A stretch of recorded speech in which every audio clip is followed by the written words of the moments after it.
For today's vlog, guys, I'm gonna cook biko with something dukot or crunchy on the top of my biko. This is na tinatawag sa Bisaya, dukot. Ang mga ingredients ko ay malagkit, sweet rice na tinatawag.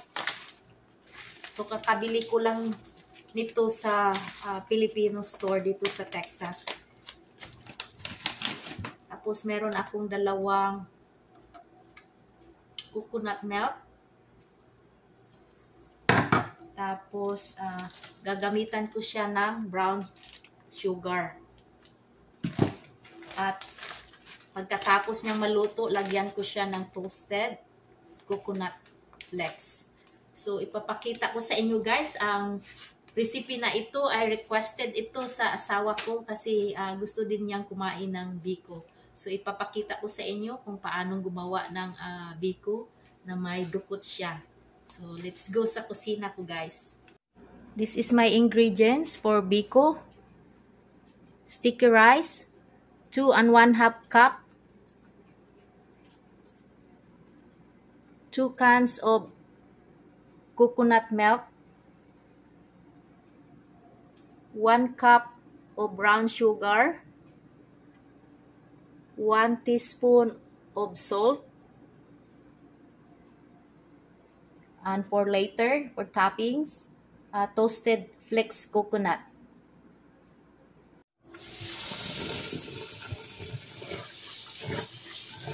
So, hugasan muna natin yung sticky rice or sweet rice na tinatawag.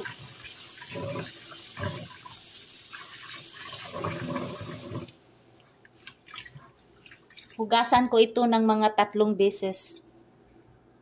So, depende na yun sa inyo guys.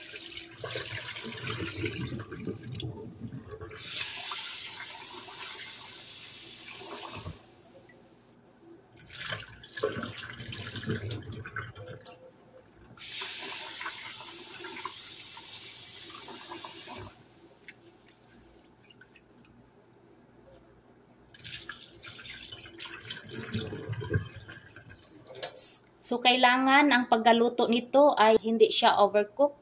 Half cook na siya. So, kailangan kunti lang yung tubig ang ilagay. So, pagkatapos, ilutuin na natin ito. So, ngayon, naka-medium heat ito. So, lutuin natin siya. Takpan muna natin hanggang maluto siya. Okay, while nag-aantay kayo na maluluto yung sticky rice, pwede kayong gumawa ng latik. So, i-add natin yung 2 cans of coconut milk.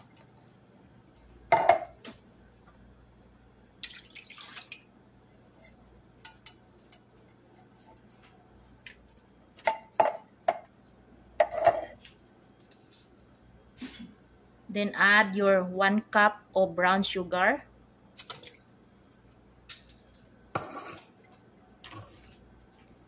One teaspoon of salt.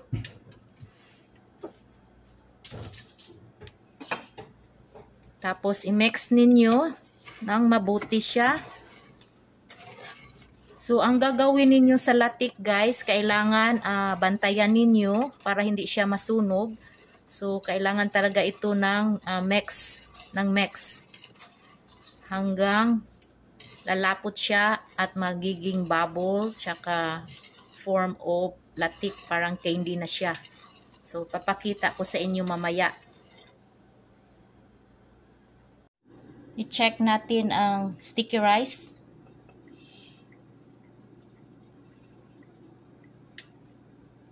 Ayan, luto na siya guys. So, antayin natin na yung sa pinaka-bottom niya ay magiging dukot na siya. So, hinaan lang natin yung apoy.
Ayan. Nag-form na siya ng latik. As you can see, bubble na siya. And very sticky.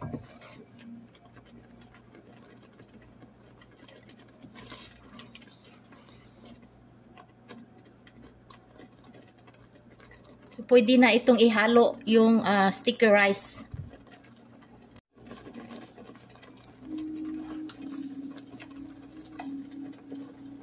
So, ayan yung perfect na paggaluto ng sticky rice. Hindi siya overcooked.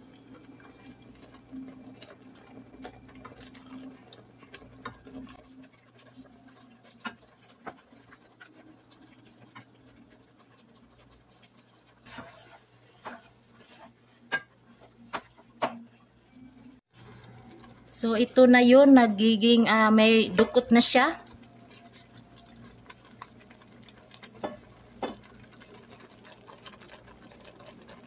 Yan, super dukot siya.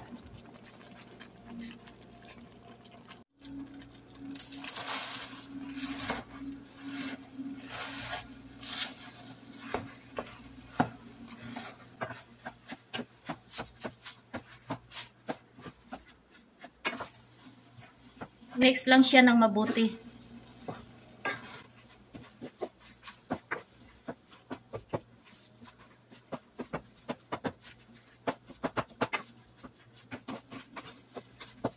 Haluin ng haluin hanggang magiging pantay yung sauce niya na mag-absorb sa sticky rice.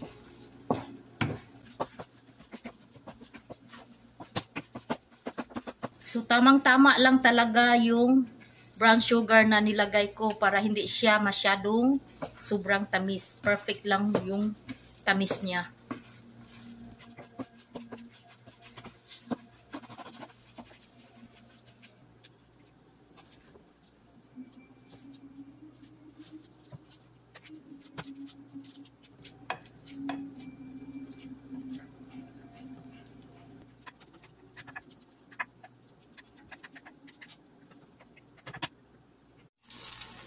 Gagawa tayo ng dukot for toppings para crunchy siya sa ibabaw.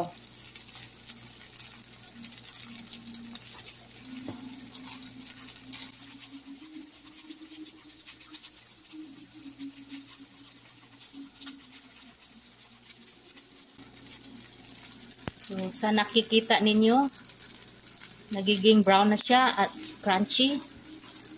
So, itoppings natin ito kasama sa coconut flakes na toasted coconut.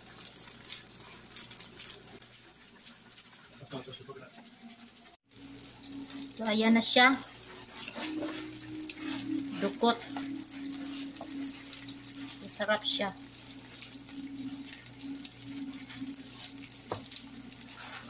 So, ilagay na natin siya, yung dukot sa ibabaw.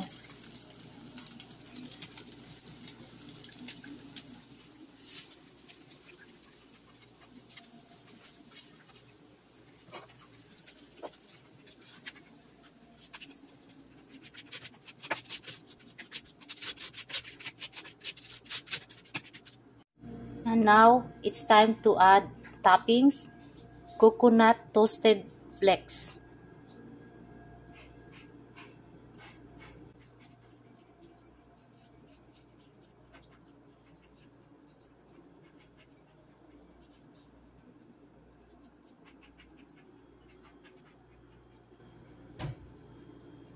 Tapos, hiwain natin.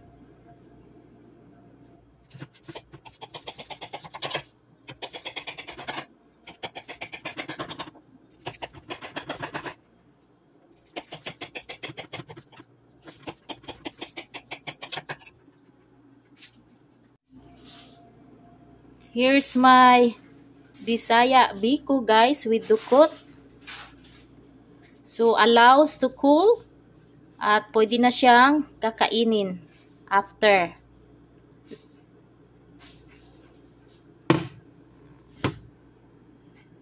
Okay, here's my special Bisaya Biko with dukot, guys. Let's try.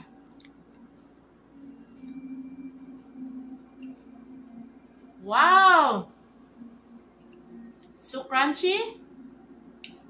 The coconut toasted flakes, it add more flavor.